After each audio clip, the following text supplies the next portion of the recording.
ఓం నమః శివాయ. ఓం నమో నారాయణాయ. కర్మ నివారణ నరదృష్టి నివారణ కాళభైరవాయ నమో నమః. ఓం దిగంబరాయ విద్మహే అశ్వవాహనాయ ధీమహి తన్నో శ్రీ ఉన్మత్త కాళభైరవ శ్రీ వారాహి శక్తి దేవ్యై నమోస్తుతే. హరి ఓం. మా ఛానల్కి స్వాగతం. చూస్తున్న వీక్షకులకు ప్రేక్షకులకు ప్రియ కాళభైరవ భగవద్బంధులకి స్వాగతం పలుకుతూ మమ్మల్ని ఎంతగానో ఆదరిస్తూ ఉండబడినటువంటి ప్రియ సోదర సోదరీమణులకు స్వాగతం పలుకుతూ అందరిపైనను శ్రీ ఉన్మత్త కాళభైరవ స్వారికి ఆశీస్సులను కోరుకుంటూ ఎవరి గృహంలో కూడా కలతలు లేకుండా అష్ట కష్టాలు లేకుండా అష్ట ఐశ్వర్య ప్రాప్తిని కలిగించాలని కోరుకుంటూ వారు విద్యార్థులైతే విద్యార్థులు విద్య, ఉద్యోగస్తులైతే ధనము, వ్యాపారస్తులైతే వ్యాపార ఆకర్షణ కలిగి అన్నింటా విజయం సాధించాలని ప్రార్థన చేస్తూ కాళభైరవ స్వామి వారిని ఆశీర్వదించమని మనసారా కోరుకుందాం. 1వ తారీఖు 7వ నెల 2024 నుండి 15/7/2024 వరకు పుట్టినటువంటి వారందరికీ కూడా ముందస్తుగా జన్మదిన శుభాకాంక్షలు. గతంలో వివాహం చేసుకున్న వారికి వివాహ వార్షికోత్సవ శుభాకాంక్షలు. ద్వాదశ రాశుల్లో గ్రహ గమనాన్ని ఒకసారి వీక్షింపచేద్దాం. మేషరాశిలో కుజ భగవానుడు స్వక్షేత్ర సంచార స్థితి, వృషభ రాశిలో దేవగురు బృహస్పతి సంచార స్థితి, మిథున రాశిలో రవి శుక్ర సంచార స్థితి, కర్కాటక రాశిలో బుధ సంచార స్థితి, కన్యరాశిలో కేతు సంచార స్థితి, కుంభరాశిలో శని భగవానుడు స్వక్షేత్ర సంచార స్థితి, మీనరాశిలో రాహు సంచార స్థితితో ద్వాదశ రాశుల్లో గ్రహ గమనాలు ఈ విధంగా ఉన్నాయి. ధనుసు రాశి వారు జ్యేష్ఠమాస అమావాస్య శుక్రవారం ఆరుద్ర నక్షత్ర సందర్భంగా ఎలాంటి విధి విధానాలు పాటించాలో ఈ వీడియోలో సవివరంగా సంపూర్ణంగా తెలుసుకుందాం.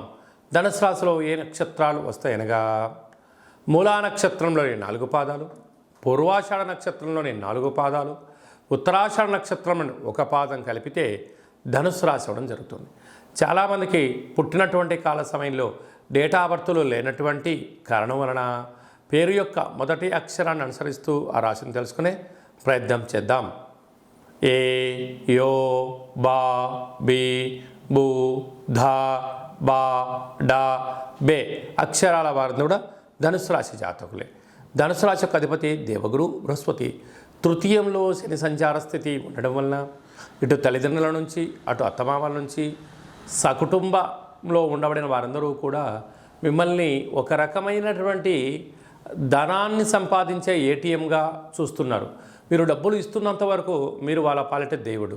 మీరు ఏ రోజైతే డబ్బులు ఇవ్వడం మానేస్తారో ఆ రోజు నుంచి మీరు పాలిట రాక్షసుల్లా కనపడుతూ ఉంటారు. మీరు ఇంత సేవ, ఇంత ధనము, ఇంత సమయాన్ని ఎవరికోసం వెచ్చించారయ్యా అంటే మీ దగ్గర సమాధానం లేదు, తీసుకున్న వాళ్ళ దగ్గర కూడా సమాధానం ఉండదు. అర్ధాస్తమ రాహు కనుక మీ డబ్బులు ఎవరైతే నా అక్క చెల్లెలు, అన్నదమ్ముళ్ళు, బావలు, బామర్దులు, సొంత అన్నదమ్ములని మీరు ఎప్పుడైతే అనుకుంటారో వారే మీరు శత్రువులు అవుతారో అని చెప్పి గమనించాలి. సంతాన స్థానంలో కుజ భగవానుడు స్వక్షేత్రకంగా ఉండడం వలన వృత్తులలో, ఉద్యోగాల్లో, వ్యాపారంలో నైపుణ్యత, మీ పిల్లలకు శిక్షణ, మీ పిల్లల యొక్క భవిష్యత్తు ఆలోచించడంలో అన్నింటా విజయం మీ సొంతమవుతుంది.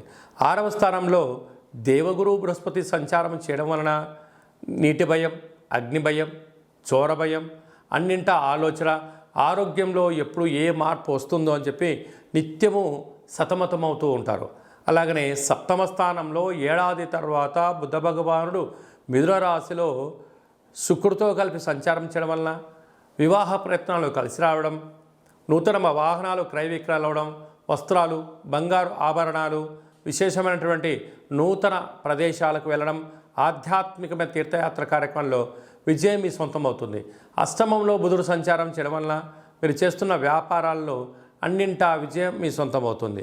కనుక రాజస్థాన్లో కేతు సంచార స్థితి ఉండడం వల్ల ఏ పని చేసేటప్పుడు ఆచితూచి నిర్ణయం తీసుకోండి, సరైన సన్మార్గంలో ప్రయాణం చేయండి, అన్నింటా విజయం మీ సొంతమవుతుంది.